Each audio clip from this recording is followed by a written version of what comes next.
Pemirsa, dua suku di Prabu Muli yakni suku Rambang dan suku Belide memiliki adat tradisi masing-masing.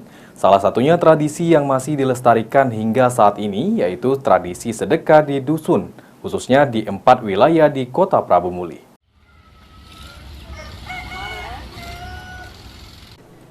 Kota Prabu Muli, Sumatera Selatan dengan luas 477,1 km persegi umumnya merupakan penduduk dari suku Rambang dan suku Belide. Dua suku tersebut memiliki adat tradisi yang masih dilestarikan sampai saat ini. Salah satu tradisi yang tak lekang oleh waktu adalah sedekah dusun yang dilestarikan suku Belide di 4 wilayah di kota Prabu Muli. Sedekah dusun dilakukan setiap tahun untuk memohon keberkahan pada Sang Pencipta, mempererat silaturahmi masyarakat desa, dan melestarikan tradisi dari nenek moyang terdahulu.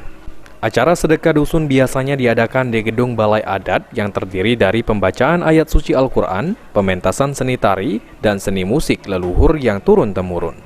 Seiring berjalannya waktu, tak semua desa kelurahan dari suku Belide masih mempertahankan tradisi sedekah dusun.